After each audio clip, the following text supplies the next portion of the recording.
And a resolution calling on the City Council of Philadelphia to support, advocate, and recommend a moratorium, suspension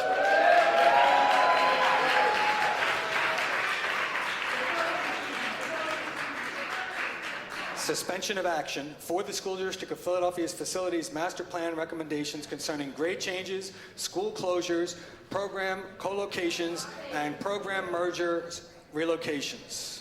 Introduced by Councilwoman Blackwell. Chair recognizes Councilwoman Blackwell. Thank you, Mr. President. I move for the adoption of the resolution.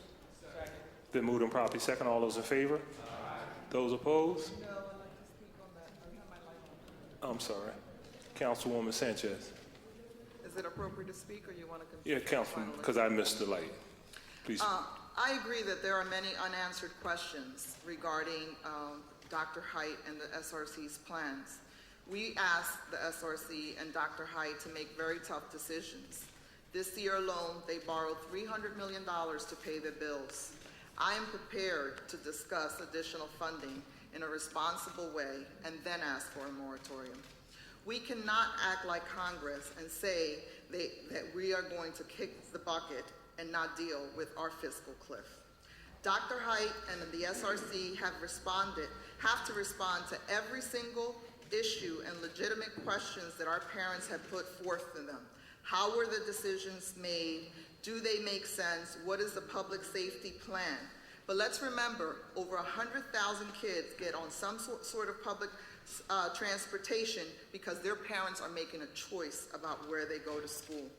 Meetings are being held, continue to be held, and I continue to encourage parents and the students to come forth and speak about the impact of any decision on their school. I have personally visited most of my schools and will continue to visit the schools that are being closed and the receiving schools, and I continue to talk with staff, parents, and students. My problem with this resolution and the way that it's crafted is that it says a moratorium that to me equals a zero-sum game. And that, to me, right now, is irresponsible. We are all right that all roads lead to Harrisburg and the funding cuts that we've experienced. I am the most passionate supporter of public education. My son attends public schools. But we cannot tell the district to right-size itself and at the same time not give it money, and at the same time can interfere in every single decision. I am prepared to shape some of these discussions and continue, and I want to continue the dialogue. But it is irresponsible without additional money to tell the school district they cannot do anything. I think the conversation should continue to happen, and I think what this council should be asking Dr. Height and the SRC is to answer the questions, the legitimate questions that students and parents have put forward around public safety. But I cannot vote because of the crafting of the wording of this resolution for it. I think that unlike Congress, we don't have the luxury of time. And we have to make tough decisions, and I'm willing to work towards them. Thank you. Thank you.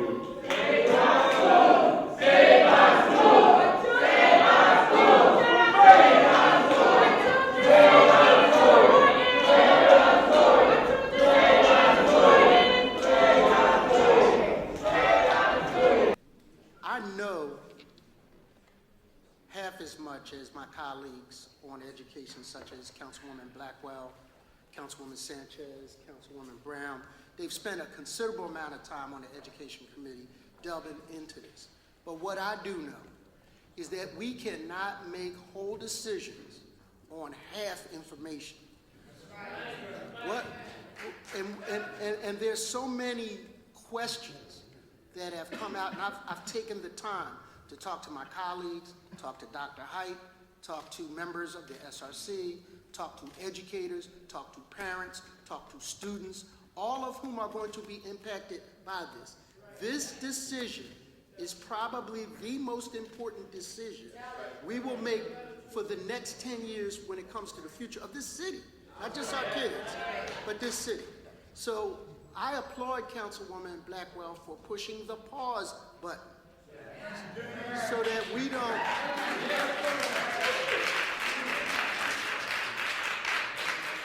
don't make whole decisions on half information.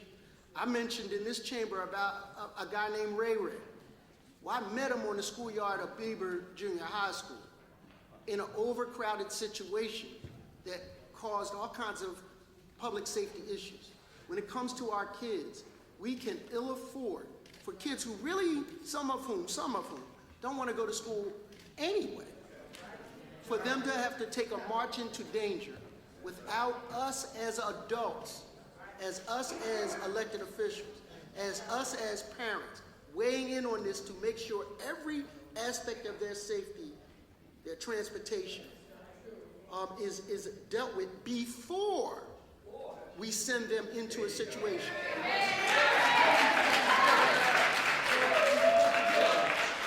And again, I kept an open mind about this. I respect Councilwoman Sanchez's point of view, having run a school, having dealt with kids, but having listened to the parents of Gompers, having listened to the parents of Lamberton, having been a parent in those schools, we cannot, as a famous council person said, act in haste and repent in your leisure. I'm going to vote for the resolution to hold this. Thank you, Mr. President. For clarity of the record, this council did not ask Dr. Height or the School Reform Commission to come up with a plan. Governor Corbett asked the School Reform Commission to come up with a plan. Governor Corbett asked for a plan because he has deliberately underfunded the schools. That's what has put us in this situation. So this council has to ask residential taxpayers and other taxpayers to look at local revenue for schools. The state still hasn't stood up. And so this is not our plan. We do not have control of the situation. And this is about the time we begin to talk about local control. So not only are we calling for a moratorium, but we're calling for local control again.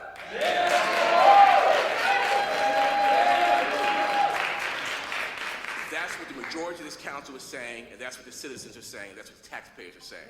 Thank you, Mr. President. Thank you, Councilman. Chair recognizes Councilwoman Blackwell. Thank you, Mr. President. I thank my colleagues for their remarks on this issue.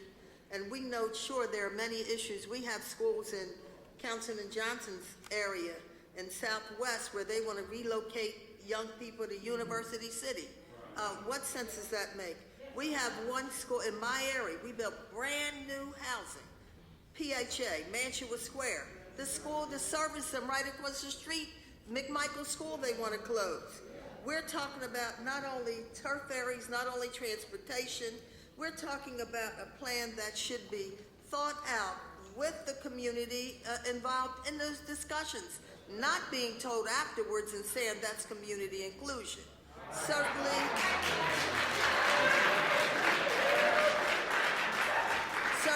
no one is saying that a moratorium means it has to be forever, and no one is saying we carefully crafted this resolution. We were careful about how we worded moratorium, and certainly we were careful about many issues dealing with closing, like time.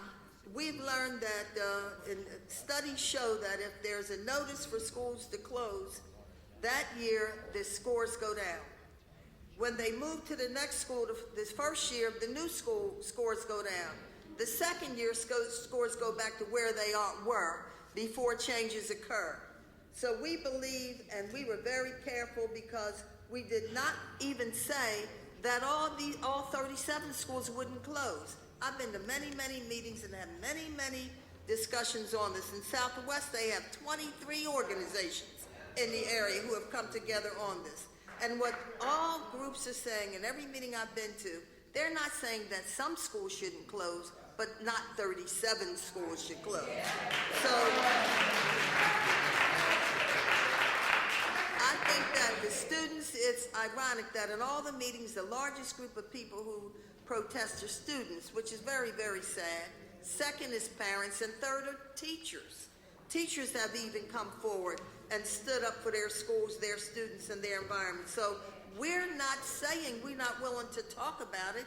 We're saying we need inclusion on major decisions like this. So let's hold up, let's try to get it right so that the majority of our citizens, students, parents, teachers, community members are satisfied so we can have a plan that makes sense, not a plan that doesn't.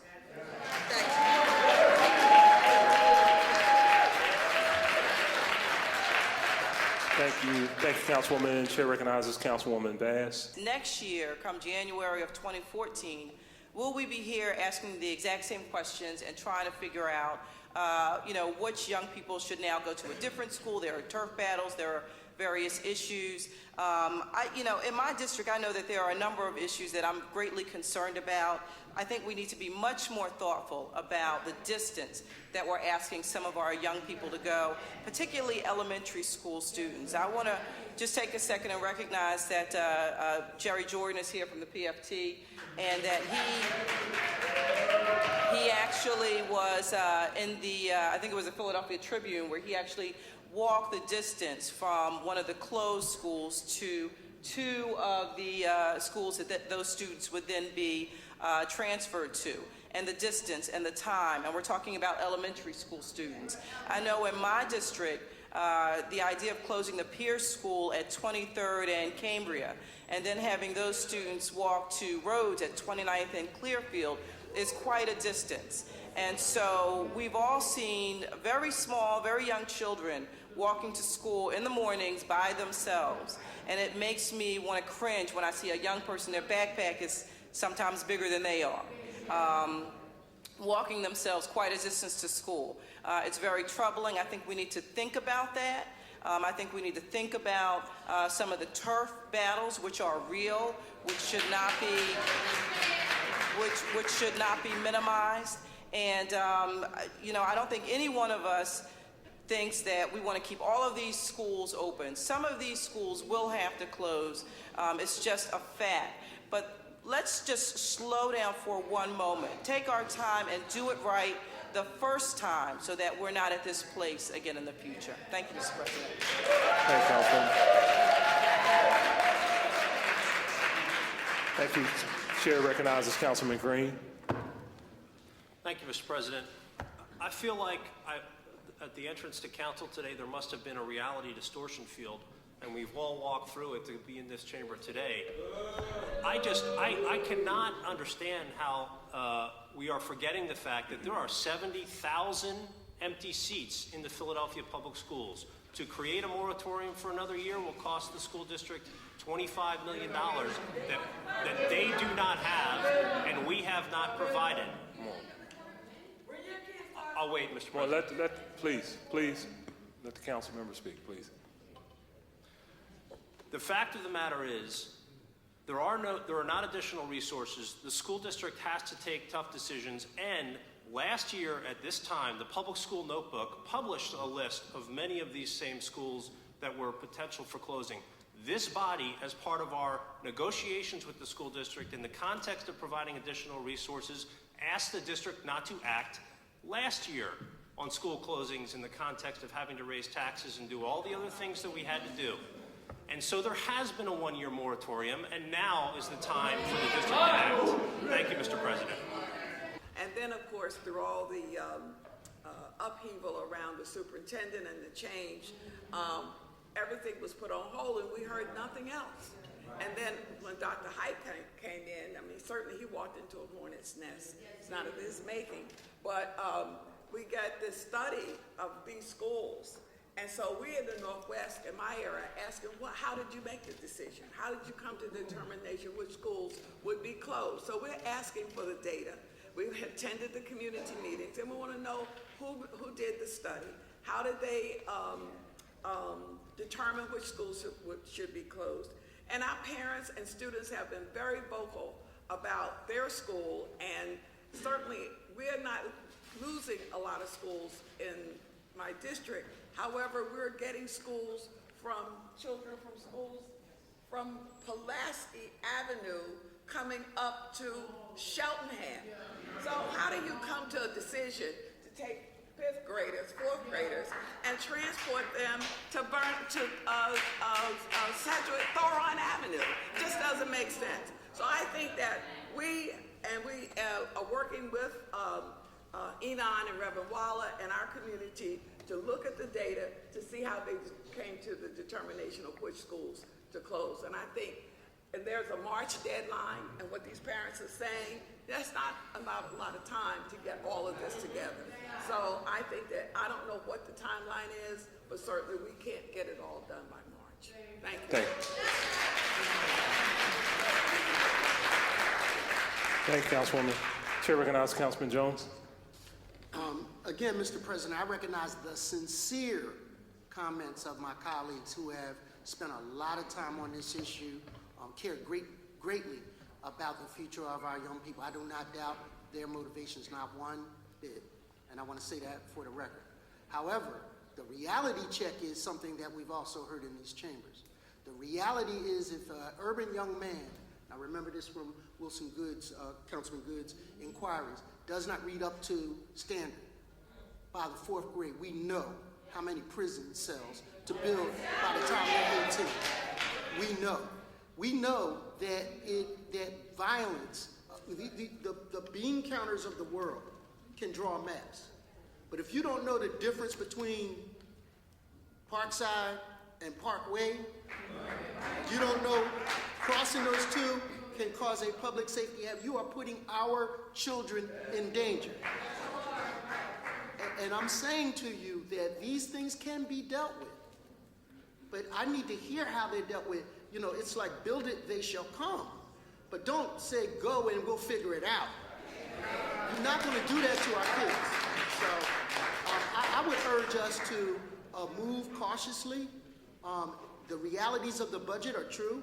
I'm a person who in this chamber, Mr. Chairman, along with you, stood up for increased revenues for the school district, not afraid to do it, because our kids mean that much to me. Yeah. But I also know they will not be the victim of poor planning by other administrations. It's just not going to happen. Thank you, Mr. President. Thank you.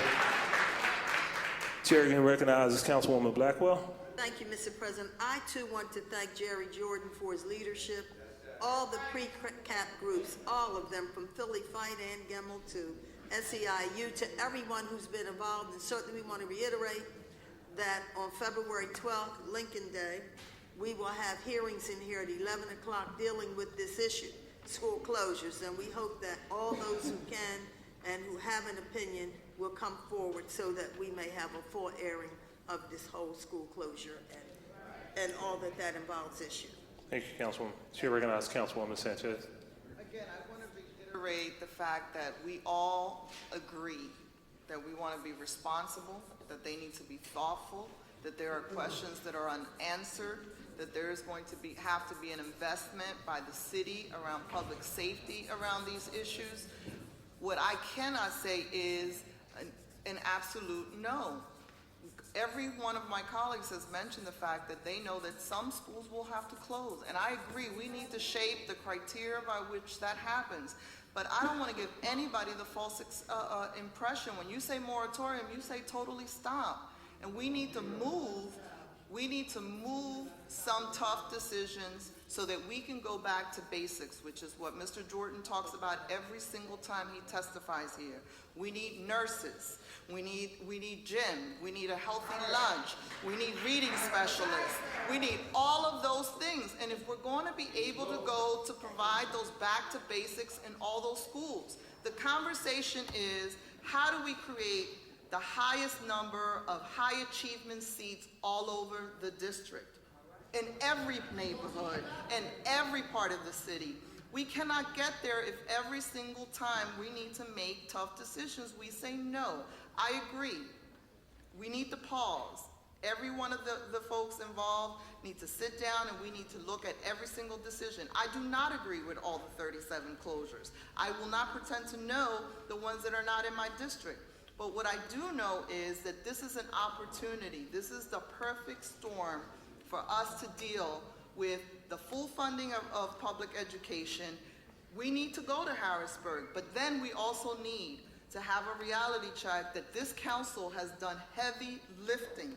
And I have prodded and probed all my council colleagues every single budget season to try to get as much money for public education as I possibly can.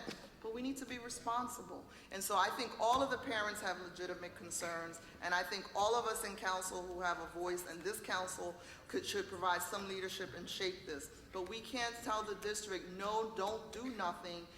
We need to shape how that happens. So I just think that we agree on too many things for us to make this important debate contentious, because we all agree on the same things. High quality education, high quality slots and choices for children everywhere. So let's keep our eyes on that point of agreement as we continue to talk about this. This, as Councilwoman Blackwell says, Dr. Height will be in here for hearings. We will have an opportunity during the budget discussion. No final decision will be made. And the SRC can have a March deadline. No final decision can be made until we make a budget decision. And that is going to help determine what stays open and what stays closed. Thank you. This important debate and the remarks shared by, and perspectives shared by colleagues was triggered by the resolution introduced by Councilwoman Blackwell. And I, too, read it very, very, very, very carefully and was initially quite, want to push the pause button on moratorium.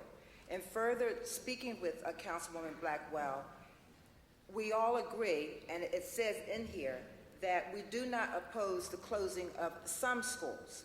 So though moratorium literally suggests stop action, I would submit that we need to use whatever time this designated period means and continue the important debate, continue to listen to the issues raised at these community meetings, which are exceedingly important. And keep in mind two things.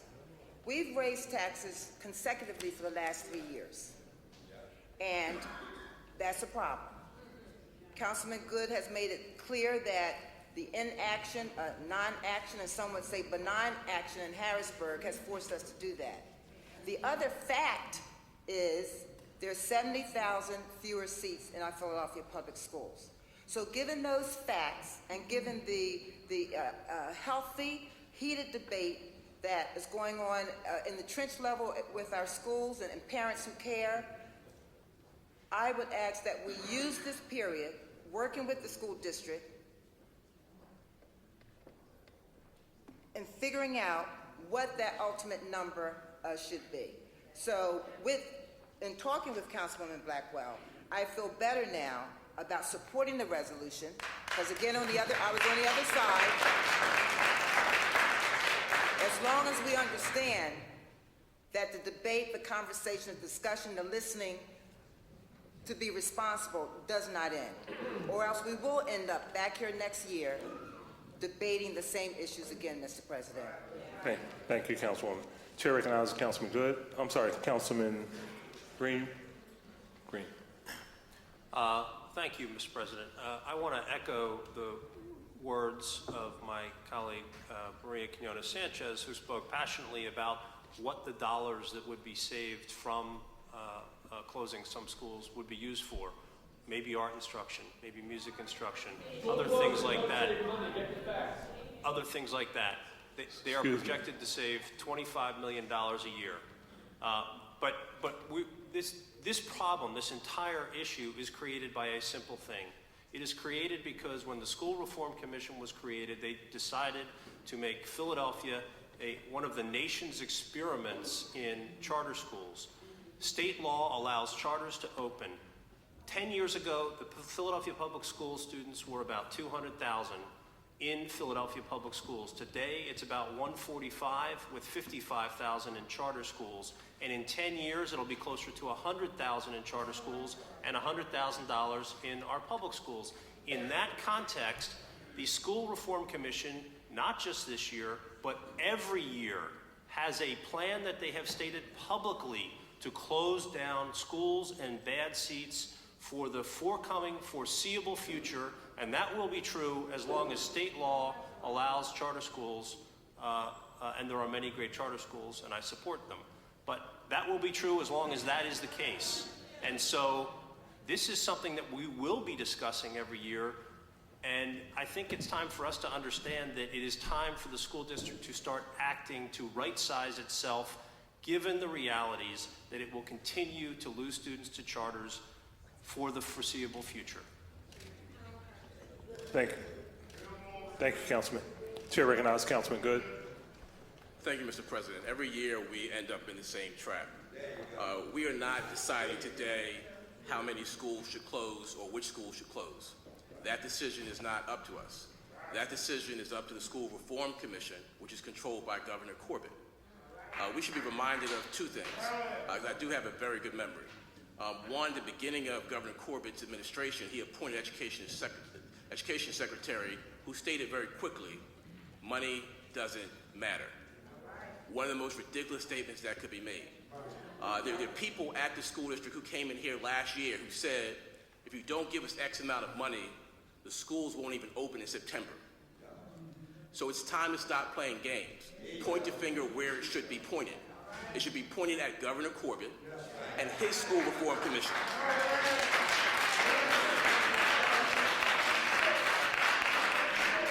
This whole issue of being able to negotiate with the School Reform Commission, the whole issue of working with the School Reform Commission, the whole issue of them supposedly listening to us at all, aside from just coming here for their money, is a joke.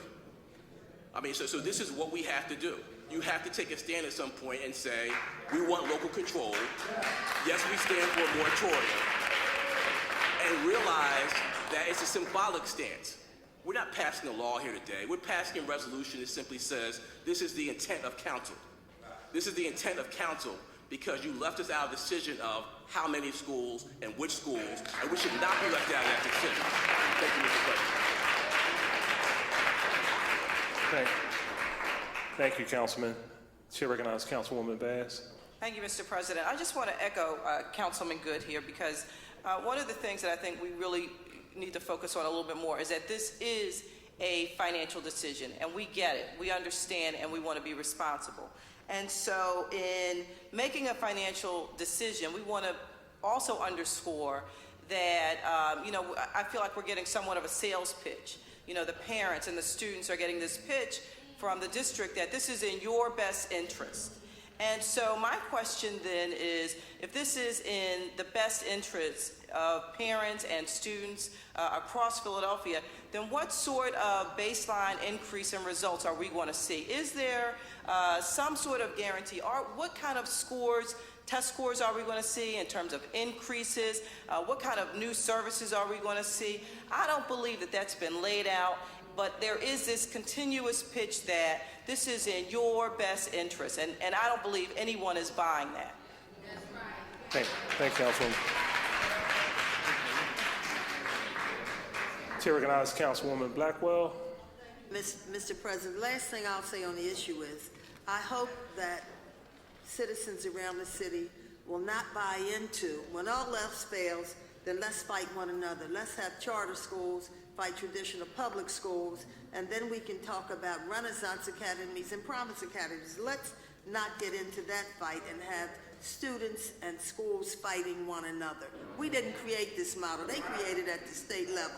So let's keep that in mind, that we all have an interest, that we want to survive. I associate myself with Councilman Good's comments and hope that we can move forward together. Let's take the high road. Thank you. Thank you. I think we left it off in the middle of the vote, but why don't we start by reading the resolution and then call for the vote. Mr. Decker, read it one more time.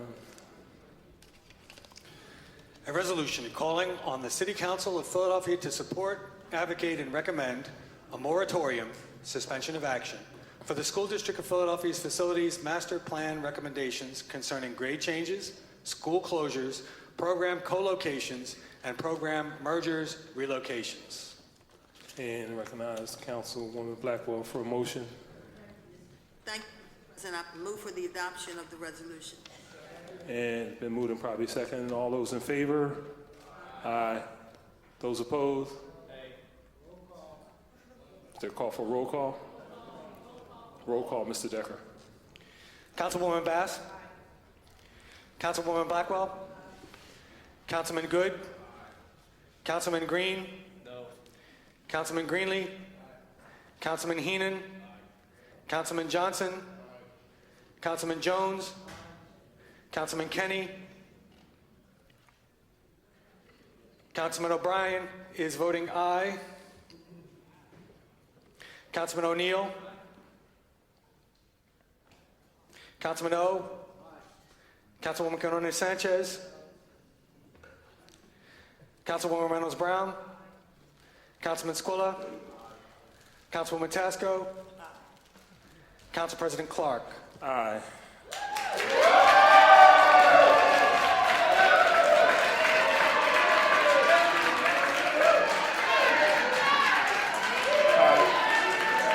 Ayes are 14, nays are 2. Ayes are 14, nays are 2. The resolution passes.